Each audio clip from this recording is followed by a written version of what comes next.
네, 안녕하세요. 네, 지난번에 제가 환경 호르몬 관련된 방송을 해드렸는데 생각보다 많은 분들이 이걸 잘 모르고 계셨고 좀 간과하고 계셨던 부분이 있는 것 같더라고요. 그래서 기왕 이렇게 말씀드린 거 제가 원래 평소에 또 강조하는 환경 호르몬 제품 중에 생리대 여성분들한테 특히 생리대 얘기를 많이 해요. 생리통 환자가 오면은 저는 꼭 한번 생리대를 바꿔보라고 얘기를 드리거든요. 그럴 정도로 말씀을 드리는데 그 이유가 이 내용 때문이에요. 지금 이게 계속 논란 중이긴 한데 실제 이제 뒤에 보시면 나오겠지만 전체 생리통의 한 80%는 생리대만 바꿔도 개선된다고 할 수 있을 정도로 그런 생각을 할 수 있을 정도로 이게 관련성이 있을 수 있고 실제로 여기서도 결국 문제가 되는 건 환경 호르몬이다. 그래서 이 내용을 혹시 모르셨던 분이라면 한번 이걸 알고 계시면은 좋을 것 같습니다. 그래서 한번 이런 전체적인 내용, 여태까지 제가 평소에 환자들한테 설명드린 내용들 좀 오늘 자세히 다뤄볼게요.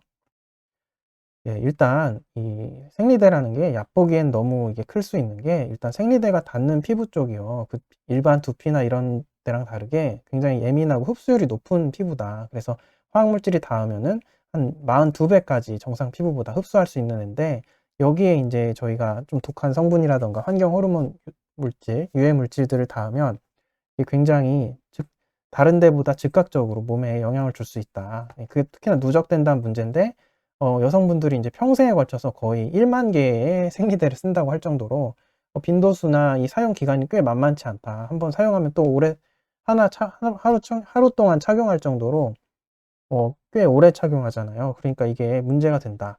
그래서 일단 이 생리대한테 내가 생리대에 문제가 있나 이걸 일단 의심할 수 있는 기본적인 증상으로는 좀 질염이 너무 잦다거나 생리통이 심할 때 좀 한번 생각해 볼 수 있는데요.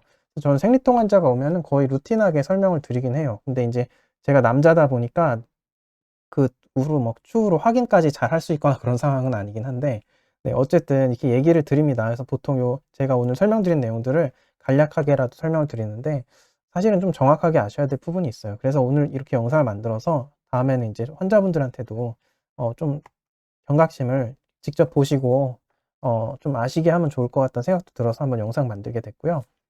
일단 지금 전체 유통 생리대의 한 97%에서 발암 물질이라든가 환경 호르몬이 나온다는 얘기가 이미 되게 오래됐어요, 이 논란이 있는 지. 근데 결론부터 말씀드리면 현재까지 크게 지금 뭐 시장이 많이 달라진 건 아니다. 약간 유야무야하다. 물론 조금씩 개선되고 있는 부분은 있지만 아주 뭐 그렇다고 완전한 대안이 나온 상태는 아니고 해결된 건 아니다.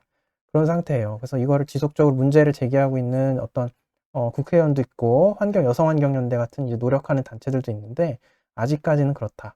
국내 제품 그때 조사한 게 666개나 조사를 했는데 거기서 97%에서 이런 물질이 유해 물질이 나온 거죠. 네, 생식 독성 물질, 뭐 발암 물질 할 것 없이 그런 게 나온 거예요. 특히나 이제 유기농이라고 이렇게 해외 직구로 산 유기농이라고 표현된 제품에서도 오히려 국산 유기농 제품보다 더 많은 벤젠이 나올 정도로 7개 중에 6개에서 네, 그런 얘기도 있었고, 그러니까 유기농이라고 해서 또 대안이 되는 상황도 아니고 무조건 믿을 수도 있는 것도 아니고 또 면생리대 형태로 나오는 것도 있잖아요, 제품 중에. 그런 거 중에서도 또 나온 게 있고, 네, 그래서 무조건 이게 또 이 제품 대안 제품처럼 나왔다고 해서 믿을 수 있는 상황도 아닌 그런 상황입니다. 여기 보시면 그리고 프탈레이트라고 나오죠. 프탈레이트가 지난번 방송 기억나시는 분은 이게 저희가 환경 호르몬에서 다뤘던 녀석이잖아요.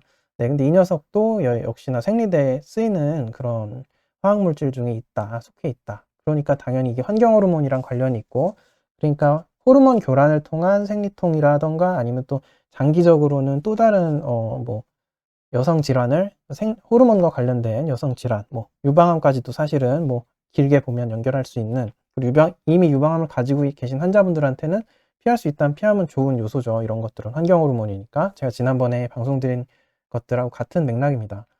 네, 그래서 다이옥신 같은 것도 나왔대요, 심지어. 그리고 다이옥신은 1급 발암 물질이잖아요. 이런 게 나온 제품도 있다 해서 계속해서 문제가 되고 있고, 소비자들이 자기 이제 생리대를 고를 때 엄청 사실 꼼꼼하게 봐야 되는 상황이에요. 그래서 엄청 따지고 알아봐야 되는 상황이에요. 오늘 제가 뭐 광고할 건 아니라 막 제품까지 소개해 드릴 건 아닌데 이런 상황이다 정도만 일단 말씀드려야 될 것 같아요. 그리고 이제 보시면 이걸 가지고 이제 탐사 보도했던 게 있어요. 세븐이라는 TV조선 프로그램에서 탐사 보도 세븐이라고 2017년에 좀 심층 취재를 한 게 있는데 거기서 국산 생리대 6종을 가지고 기저귀도 사실 이런 게 문제되는 게 있어서 같이 분석을 했는데 어 이 대학하고 해외에 있는 대학하고 같이 미국 대학하고 협력해서 연구를 했는데 어떤 국산 생리대는 심지어 프탈레이트 대표적인 환경 호르몬 물질이죠. 영국 제품보다 150배나 많이 나온 것도 있다는 거죠. 그래서 이게 뭐 제가 항상 미량인데도 문제될 수 있다라고 지난 환경 호르몬 방송에서 말씀드린 것처럼 이 교수도 똑같은 얘기를 해요. 소량에 노출돼도 문제를 야기할 수는 있다. 네, 그런 얘기를 하거든요. 그래서 가급적 피할 수 있는 거라면 피하는 게 좋고 못 피하는 거라면 이제 그건 할 수 없는 거고 이렇게 생각해야 되는 상황인데 이걸 그래서 생리대는 좀 피할 수 있다면 본인 여건이 그래서 줄일 수 있다면 줄이는 게 좋은 상황이에요. 이런 노출을. 사실 이게 일회용 생리대가 1970년대부터 나왔거든요. 그러니까 그때 이후로는 특히나 이제 초반기에는 이게 규제도 덜할 때니까 아마 지금 이제 중년이신 분들 역시나 규제가 좀 덜할 때죠. 그땐 우유도 마찬가지고 이 1900년대 후반을 살았던 사람들이 조금 이제 피해자가 될 수 있는 세대예요. 근데 이게 지금 상황이 그렇습니다. 어쩔 수 없이. 그리고 이렇게 너무 깨끗한 생리대 이미지 강조하고 너무 하얀 애들 있죠. 휴지도 뭐 형광 휴지 얘기 나오는 것처럼 이것도 마찬가지로 표백 처리를 하는 과정에서 다이옥신이 발생할 수 있기 때문에 염소 처리를 하는 과정에서 너무 이런 표백 처리한 거는 안 쓰는 게 좋다. 근데 여기서 과산화수소로 대신 염소 처리를 할 수 있는 표백 처리를 할 수도 있대요. 유기농 제품이 그런 건데 그러면 그 처리 비용이 10배 이상 비싸기 때문에 그래서 제품값이 두세 배 비싸진다 이렇게 얘기를 하네요. 어쨌든 유기농 제품은 그래서 요런 식으로 다른 식으로 하기도 한다. 뭐 그런 얘기가 있고 어쨌든 너무 하얀 제품, 표백제를 쓴 거는 안 쓰는 게 좋겠네요. 네. 그리고 또 인제 그 생리대가 이게 자체가 엄청 흡수를 뭐 자기 중량의 200배까지 수분을 빨아들일 정도로 흡습이 굉장히 강한 녀석인데 이게 좀 오랜 기간 사용하면은 질건조증이나 생리혈과 접촉할 때 생리 냄새도 역해진다 막 이런 식으로 또 다른 부작용이 있을 수 있고 탐폰 같은 경우는 이게 균 감염으로 인해서 네 이게 사망 사례도 있었을 독성 쇼크로 사망 사례가 있었을 정도로 1회 착용 시간 최대 8 시간 넘기지 말자."라고 인제 얘기를 할 정도로 좀 주의가 필요한 그런 녀석도 있습니다. 이런 건 여성분들은 이미 아시고 계실지도 모르지만 예 그래도 나온 거 설명 그 정보로서의 좀 조건이 되는 그런 기사들은 같이 설명을 드릴게요. 이런 걸 뭐 대안으로 여기 뭐 나트라 케어라고 이게 약국에서 팔죠. 이게 나왔다고 하는데 이것도 마찬가지로 유기농 표방을 하지만 이 기사는 아마 제가 가져올 때 이게 약간 광고성 기사였나 봐요. 근데 이것도 역시나 마찬가지로 좀 알아봐야 된다. 유기농이라고 해서 무조건 믿을 수 있는 상황은 아니다. 그래도 천연 펄프로 만들었을 때니까 조금 더 나을 수는 나은 수준은 더 있겠죠. 네, 그래도 완전한 대안은 아닐 수 있어요, 역시나. 그래서 그것도 또 알아보셔야 돼요, 각자가 제품에 대해서. 네, 그런 상황입니다, 어쩔 수 없이. 제가 특정 제품을 오늘 알려드릴 수는 없어요. 어쨌든 그런 상황이고 네. 그래서 그 논란이 인제 3 년이 이렇게 오래됐는데 뭐가 달라졌냐 인제 얘기를 한 게 있어요. 그래서 그 이후로 그 민관 협의회에서 여성 50명 대상으로 20대 여성이었어요, 주로. 실제 이게 실험을 했어요. 그래서 일회용 생리대를 면생리대로 바꾸거나 했더니 그럼 바꾼 여성들이 전원에서 제가 앞서 제목으로 다룬 것처럼 면생리대로 바꾸자마자 80%의 생리통이 줄었다 얘기를 했습니다. 그러니까 80%의 생리통의 80%는 생리대랑 관련이 있을 수 있을 정도로 굉장히 영향을 많이 주고 있는 거죠, 호르몬에. 네. 그리고 인제 이런 정책적으로요. 이게 줄이자고 얘기는 하고 있는데 그냥 업계 자발적 참여에 의존하는 상태예요, 지금. 그래서 뭐 과학적 근거가 없고 이게 아직 힘이 약한 거죠, 한마디로. 근데 과학적 근거라는 건요, 결국은 자본이에요. 그래서 자본이 가진 쪽이 과학적 근거를 가지기 때문에 이거는 뭐 꼭 과학으로만 얘기할 건 아닙니다. 정치일 수도 있어요, 어떻게 보면은. 네. 그런 겁니다, 사실은. 그리고 결국은 정부도 그 자본에 의존을 하고 있기 때문에 이게 그렇게 자유롭진 못해요. 정부의 의사결정도 무조건 중립적일 수는 없거든요, 보통. 그 위원회 구성을 봐도 그렇고 항상 그래요. 그 위원회 구성에도 각 업계랑 관련 있는 사람들이 있고 그래요. 항상 모든 게 식품도 그렇고 그런 경우가 많아요. 그래서 이 부분도 그런 요소가 있을 수는 있다. 그래서 단순히 과학으로만 이걸 해결하려고 뭐 어떻게 과학적으로만 사고를 하겠다, 의학적으로만 이렇게 생각할 건 아니고 약간 사회학적으로 바라볼 필요가 있습니다. 그러다 보니까 이런 힘게임일 수도 있으니까 내 스스로 안 되는 상황이면 소비자 스스로가 지켜야 되고 소비자 스스로 그렇게 자신을 지키는 행동들이 널리 펴지면 업계가 움직이기 시작하고 그런 식으로 아마 움직이는 게 맞을 것 같아요, 제가 보기에는. 힘으로 어떤 큰 업계를 이긴다는 건 쉽지 않을 것 같아요, 제가 보기에는. 네, 그런 상황입니다, 어쨌든. 좀 그래서 이게 유야무야 계속 논란만 있고 큰 진전이 없는 거예요. 그래서 이 기사에서도 이거는 2020년 기사인데 조사만 3년째 이거 언제쯤 믿고 쓸 수 있어질까 이렇게 얘기를 하죠. 근데 대한생리당이 등장했지만 여전히 미지근하다. 시장 반응도 미지근한데 실제 그 완전한 대안이 안 되고 있어서도 그래요. 네. 그래서 그 아까 제가 여성 50명 대상으로 예비조사를 했다 그랬잖아요. 환경부에서. 그 내용이 굉장히 좀 적나라하고 꽤 정리가 잘 돼 있어서 이 보고서가 굉장히 많은데요. 그 양이 많은데 그중에서 좀 핵심적인 내용만 보여드릴게요. 그리고 전체 내용이 궁금하신 분들은 제가 좀 좋은 기사 몇 개, 2개 정도랑 이 전체 연구를 볼 수 있는 예비조사 그 링크를 같이 댓글로 달아드릴 테니까 한번 확인해 보시면 좋을 것 같습니다. 네. 아무튼 이 연구를 한번 볼게요. 네, 결론은 이거예요. 결론. 연구 결론은 어쨌든 이게 생리대랑 관련이 있다. 이런 여러 가지가. 그러니까 독성학이랑 역학평가를 좀 더 추가로 해야 된다라고 했는데 뭐 최근에 그래서 2020년인가 2,000명 대상으로 뭐 한다 얘기만 하고 결과는 지금 발표된 게 없어요. 어쨌든 그렇습니다. 그러다 보니까 지금 현재로서 저희가 확인할 수 있는 건 이 예비 연구 50명이 한 연구밖에 없는데 네, 여기 보시면 그룹이 총 3개로 나눠요. 그래서 첫 번째 그룹은 아예 면생리대로 그냥 정말 재래식 옛날에 1970년대 이전에 썼던 것처럼 면생리대로 쓰신 분들이에요. 그리고 그룹 2번은 유기농 일회용 생리대로 바꾸신 분들, 그리고 그룹 3번은 그냥 브랜드만 바꾼 분들이에요. 이거 생리대 변화를 줬더니 어떤 결과가 나온지 한번 볼게요. 네, 이렇게 됐어요. 그래서 이렇게 그룹 1 아예 면생리대로 바꾼 사람들은 84.6%가 생리통이 줄었다라고 얘기를 했어요. 그래서 제가 얘기 드리는 거예요. 처음에 제목에서 생리통이랑 관련이 많을 수 있다. 그래서 제가 보통 생리통 환자분들한테 생리대를 한번 바꿔보라. 그리고 가급적이면 면생리대로 바꾸는 게 제일 좋다. 이 면생리대도 뭐 제품화된 면생리대보다는 아예 정말 그 재래식으로 쓰는 면생리대 있죠. 예, 저희가 빨아 쓰고 이런 게 좀 번거롭긴 한데 그런 거보다 괜찮을 수 있다. 그리고 그거 쓰시는 분들 얘기를 좀 들어보면 저도 좀 궁금해서 찾아봤거든요. 근데 오히려 쓰다 보면은 그 처음에 불편한 것들도 줄고 생리량도 되게 맞아지고 그러면서 오히려 더 좋아진다 그러시더라고요. 그래서 처음에만 조금 적응하느라 불편하고 나중에는 오히려 편해서 쓰신다라고 얘기할 정도로 좋다고 얘기는 하시는데 그거는 제가 정확히는 모르겠어요. 네. 아무튼 그런 상황입니다.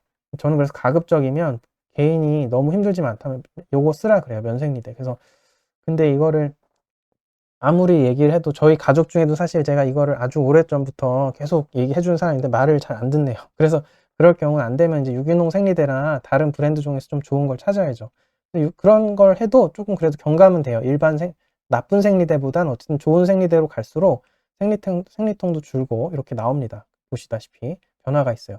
그리고 특히나 질염이라던가 이런 거 있죠. 외음부통증, 가려움증 이런 거. 그쪽은 거의 뭐 100% 없어진다라고 할 정도로 그 관련성이 굉장히 많아요. 피부 접촉으로 인해 생기는 거는. 그래서 그런 평소에 이런 불편이 있으신 분들은 일단 한번 바꿔보시는 거 추천드려요. 근데 면생리대만 이렇게까지 100% 개선이 되고 다른 걸 보시다시피 크게 개선 안 되죠. 그러니까 확실히 면생리대가 좋은 거예요. 그래서 저는 그냥 웬만하면 대안이 없어요. 제가 생각하기엔. 그래서 보통 면생리대 쓰라 그러는데 근데 그거 전혀 너무 싫다. 내가 그건 도저히 못하겠다 하시는 분들 되게 많잖아요. 생각보다. 그런 분들은 할 수 없이 그러면 차선책이라도 찾으면 어떨까 그런 생각을 하고 있습니다. 네, PMS 증상도 면생리대를 바꿨을 때만 거의 절반 가까이 개선되는 게 나와요. 그 밑에 하위군에서는 큰 차이가 없죠. 네, 그렇습니다. 그래서 이분들이 얘기하는 게, 자기가 생리대를 쓰고 나서부터, 특정 생리대, 안 좋은 생리대를 쓴 다음부터 월경이 중단된다거나 월경 기간이 이제 생리 기간에 문제가 생긴 것도 있다. 이런 분들 되게 많잖아요. 사실 다 한방 환자들이에요. 생리통도 사실 뭐 침으로도 잘 될 때도 있고 한약을 써서도 잘 될 때도 있고 저희가 많이 보게 되고 실제로 굉장히 잘 치료가 되는 직군이거든요. 이런 월경 부조 이런 기관 문제 있는 분들도 굉장히 저희 한의계 내에서도 많이 서로 이런 케이스 보고를 할 정도로 굉장히 잘 치료가 되는 부분인데 그래도 궁극적으로는 이런 문제를 해결해 줘야 될 수도 있다. 이런 외부 노출되는 환경 호르몬 여기선 대표적으로 생리대를 얘기했을 뿐이지 결국은 전반적인 환경 호르몬하고 관련이 있을 수 있어요. 네. 결국은 유방암하고도 관련 있는 얘기고요. 그래서 그렇습니다. 그래서 월경 주기랑 생리량도 전체적으로 이렇게 그 생리대 때문에 영향을 받아서 문제가 생겼다라고 했던 사람들도 많고요. 네, 월경량 역시 이런 것들을 간증들을 많이 하셨어요. 그래서 그 설문 이 50명에 참여하신 분들이 이런 얘기들을 아주 실감나게 표현을 하셨는데 이런 게 그 보고서에 굉장히 잘 나와 있으니까 제가 그거는 추가로 링크 제 댓글로 달아드리겠습니다. 네, 월경통, 뭐 질염, 용종 진단 등등. 그래서 여성환경연대에서 이런 노력을 많이 하고 있어가지고요. 여기 나온 카드 뉴스 마지막으로 좀 보여드리면서 같이 얘기 끝낼게요. 이렇게 문제가 있다. 이런 여러 가지 피부 자극, 생식 독성, 유기화합물 이런 거 다. 향 나는 거 제가 항상 조심하라 그랬죠. 향 안 나는 게 좋아요. 가급적. 하여튼 이런 것들이 다 문제를 일으키더라라고 얘기를 하고 있고 그럼 어떻게 고를까 했을 때 되도록이면 여기서도 면생리대를 쓰자. 그리고 면생리대를 쓰더라도 처음엔 반드시 삶은 후에 쓰자. 왜냐하면 방수비닐에 들어있는 면생리대에는 휘발성 유기화합물이 방출된다. 그래서 아까는 어떤 면생리대는 제품화된 거는 심지어 뭐 벤젠 같은 게 나오기도 했다 그랬죠. 네, 그러니까 삶아서 쓰자는 거예요. 네, 그리고 이 라이너도 가급적으로 면생리대로 바꾸면 좋겠다라고 얘기를 해요. 그래서 사실 좀 결국은 제가 환경호르몬 파트에서 얘기한 것처럼 귀찮을수록 좀 번거로울수록 좋은 게 어쩔 수 없어요. 보통 다 자연의 것이고 간편할수록 이게 다 환경호르몬하고 관련이 있어요. 이상하게. 네, 그렇습니다. 향 있는 거 피하고요. 당연히. 네. 그리고 가급적 면솜이나 펄프, 표백하지 않은 펄프를 들어간 제품을 좀 찾아보자. 이렇게 나와 있고요. 이제 이 나머지 이제 제 구체적인 제품에 대해서는 워낙 다양한 제품이 나와 있어서 언급은 안 드릴게요. 그래서 꼭 유기농 마크라고만 해서 믿을 건 아니다라는 거 그거 아셔야 될 것 같고, 네. 가급적이면 면생리대인데 안 되면 이제 차선책은 이제 각자가 좀 노력을 해서 찾아야 되는 그런 상황입니다.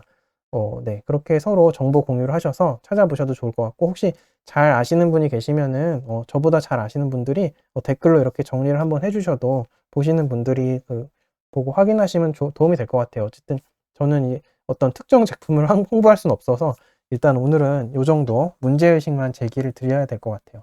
그래서 제가 평소에 저도 혹시 이 방송을 보시는 분이 제 환자 중에 제가 이제 그런 얘기를 했던 분이라면 다시 한번 얘기 드리지만 한번 생리대를 바꿔보는 게 먼저 할 수 있다. 네.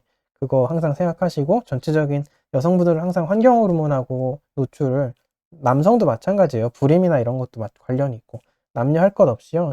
최대한 현대인들이 이거를 좀 줄여야 돼요. 근데 이게 산업하고 관련 있는 거라 산업 구조랑도 관련이 있고 그 앞에 기사를 보면 이게 자칫하면 막 보상을 해줘야 되고 그러거든요. 그 피해자들이 확실히 이 문제가 이 환경 호르몬이 어떤 산업 구조랑 관련이 있는 걸로 되면 그래서 그런 것 때문이라도 법적으로 명확하게 안 나올 수가 있어요, 사실은.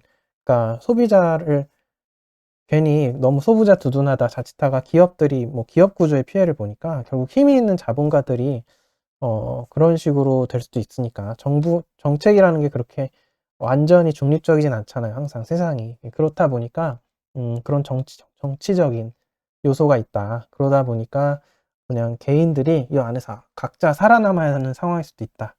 네, 그렇습니다. 그래서 사실 제가 이번에 준비하고 있는 그런 책도 이런 내용들이 많이 들어있어요. 제가 이런 사회 구조 안에서 의료를 바라봐야 될 때가 있어요, 우리가. 그래서 그런 거를 알면 저희가 통찰이 생기고 좀 대응할 방법이 생깁니다. 그러다 보니까 어떻게 보면 환경 호르몬이 많이 지금 강조가 안 되고 괜히 뭐 엄한 어, 자연에 있는 그런 것들 뭐 자연에 있는 에스트로겐 있는 식품들 이런 거 가지고 괜히 신경 쓰게 된 상황일 수도 있어요. 네, 그럴 수도 있고 어쨌든 그렇습니다. 어쨌든 이건 줄이면 좋은 거고 피하면 피할수록 좋은 겁니다. 그래서 잘 알고 계시고 잘 평소에 이런 것들을 최대한 할 수 있는 선에서 줄일 수 있는 노력들을 많이 해보시면은 그게 개인의 노력으로 끝나는 게 아니라 나중에는 이제 사회 전체가 좀 그런 식으로 결국은 소비자가 변하면 생산자도 변하게 돼 있기 때문에 사회 구조가 아마 변할 겁니다. 네, 그렇게 생각해 주시면 좋을 것 같고요. 네, 그런 내용 오늘은 생리대를 좀 중심으로 말씀을 드렸습니다. 네, 도움이 되시면 좋겠습니다. 감사합니다.